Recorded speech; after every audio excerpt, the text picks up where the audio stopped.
لي خمسة أطفي بهم حر الجحيم الحاطمة المصطفى والمرتضى وابنهما. Association of Shiism with Imam Ja'far as-Sadiq. أطفي بهم حر الجحيم الحاطمة المصطفى والمرتضى وابنهما والفاطمة. Sayyid Sultan al-Wa'idhin al-Shirazi. Shias believe in the 12 Imams.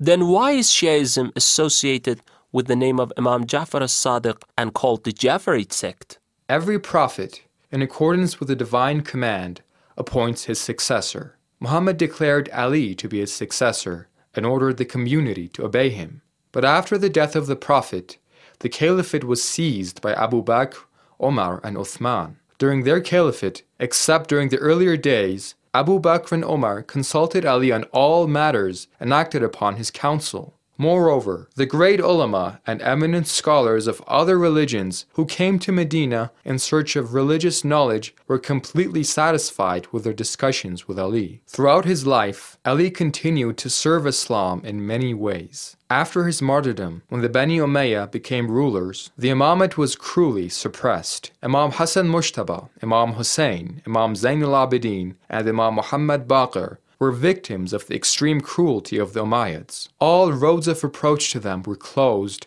and except for a few of their followers, others could not benefit from their knowledge. Every one of them was murdered. In the beginning of the 2nd century after the Hijrah, however, under the heavy pressure of the atrocities of the Umayyads, the people rose up against them. Bloody fighting ensued between the Bani Abbas and Bani Umayyah. While the Bani Umayyah were busy defending their own ruler, they could not continue their oppression of the Ahlul Bayt. Accordingly, Imam Ja'far as-Sadiq emerged from the seclusion imposed by the Umayyads. He instructed people concerning religious laws. 4,000 lovers of knowledge gathered around his pulpit and quenched their thirst from the holy Imam's limitless ocean of knowledge. Some of his chief companions have recorded 400 doctrines which are known as Usul Arba'mi'atain, meaning the 400 verdicts. Yafi'i Yamani wrote that Imam Ja'far excelled all others in his knowledge. Jabir ibn Hayyan Sufi wrote a 1,000-page compilation listing nearly 500 booklets based on the teachings of Imam Ja'far.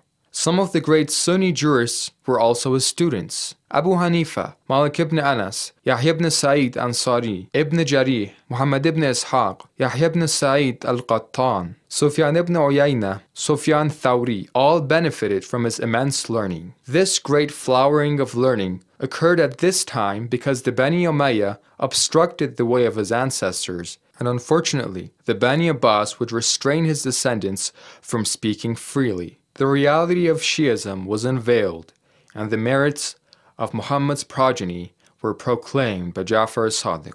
Accordingly, this sect became known as Ja'fari. But there is no difference between Imam Sadiq and any of the 4 Imams among his ancestors and the 4 Imams who preceded him or the 6 who came after him. All were divinely commissioned spiritual guides.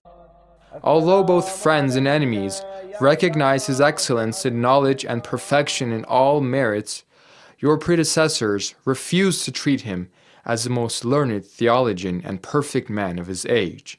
They refused to recognize his school of law along with the other 4 schools, even though he held the most exalted rank in learning and devotion as admitted by our own ulama.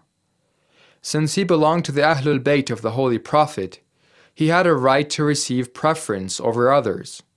In spite of these factors, your fanatical ulama have shown such callous disregard for the progeny of their Prophet that your high-ranking theologians like Bukhari and Muslim would not even record hadith from this faqih or the Ahlul Bayt. Moreover, they did not quote hadith from any of the Imams or Sadat of the holy progeny, Alawi, Husseini, Abidi, Musawi, Radawi, or from such ulama and jurists like Zayd ibn Ali ibn Hussein, the martyr, Yahya ibn Zayd, Muhammad ibn Abdullah, Hussein ibn Ali, Yahya ibn Abdullah ibn Hassan, and his brother Idris, Muhammad ibn Ja'far Sadiq, Muhammad ibn Ibrahim, Muhammad ibn Zayd, Abdullah ibn Hassan, Ali ibn Ja'far Arizi, and others, all of whom were outstanding ulama and jurists and who belonged to the family of the Prophet. On the other hand, they have quoted hadith from people like Abu Hurairah, whose character is known to you all, and from the great liar and forger Akrama the Kharijite.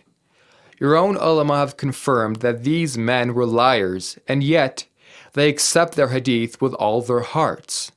Ibn Bayt writes that Bukhari has quoted as many as 1,200 hadith from the Kharijis and Nasibis, like Imam ibn Hattan, the admirer of Ibn Muljam, the murderer of the commander of the faithful. The followers of Imam Azam, Abu Hanifa, Imam Malik, Imam Shafi'i, and Imam Hanbal consider them pure Muslims, though none of them belong to the Ahlul Bayt of the Prophet, and every one of those sects is free to adopt his own ways, though there are great differences in fundamentals as well as practices among them. How regrettable is it that they call the followers of Ja'far ibn Muhammad as-Sadiq infidels? And in all places dominated by Sunnis, including Mecca, about which Allah says, "Whoever enters it is free," they are not free to express their faith or to perform their prayers. So you good people should know that we Shias are not the cause of differences in Islam. We have not brought about disunity among Muslims. As a matter of fact, much of the disruption appears from your side. It is you who call 100 million Muslims infidels, although they are faithful believers along with you.